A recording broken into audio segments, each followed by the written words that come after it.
তুমি ছেলে হও কিংবা মেয়ে, একটা কথা সব সময় মাথায় রাখবে, যার কাছে তুমি পছন্দের নয় তার কাছে তুমি কখনোই পছন্দের হতে পারবে না।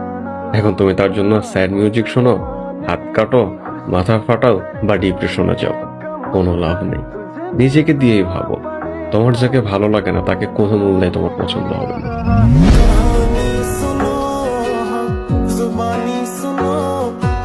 মানুষ থাকে না, থেকে যায় তাদের স্মৃতিগুলো।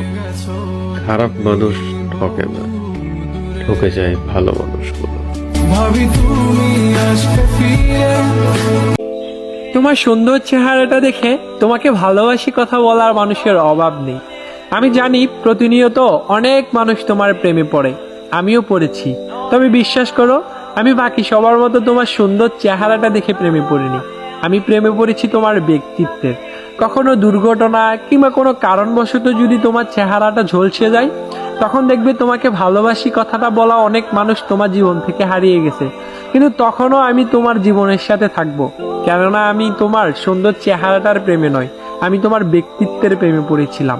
তোমাকে ভালোবাসি কথাটা বলা অনেক মানুষ পাবা, বাট সারা জীবন তোমার পাশে থেকে যাওয়া মানুষ আমি ছাড়া আর কাউকেই পাবা না। অভিমান হলে নিজ থেকে।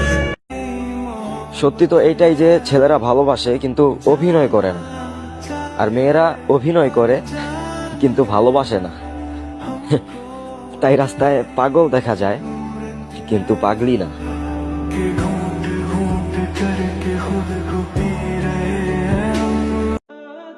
মায়া ভালোবাসা যদি সবার প্রতি আসতো, তাহলে হুমায়ুন ফরিদি স্যার এখনো একটা মেয়ের কথা ভেবে কাঁদতেন না। কেননা চাঁদ থেকে যাদের আলো হয়, তারা থেকে নয়। তাই ভালোবাসাটাও একজনের প্রতি আসে, হাজার জনের প্রতি নয়।